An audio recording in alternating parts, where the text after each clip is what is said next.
আলাইকুম।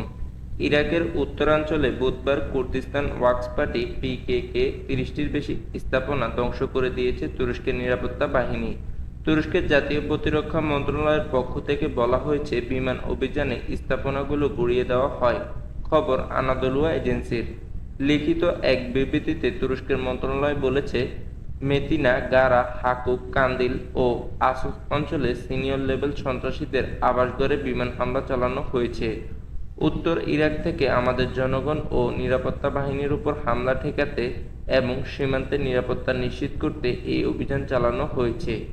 বিবৃতিতে আরও বলা হয়েছে যে ৩৭টি স্থাপনা গুঁড়িয়ে দেওয়া হয়েছে, তার মধ্যে গুহা, আশ্রয়কেন্দ্র, আস্তানা ও গুদাম আছে।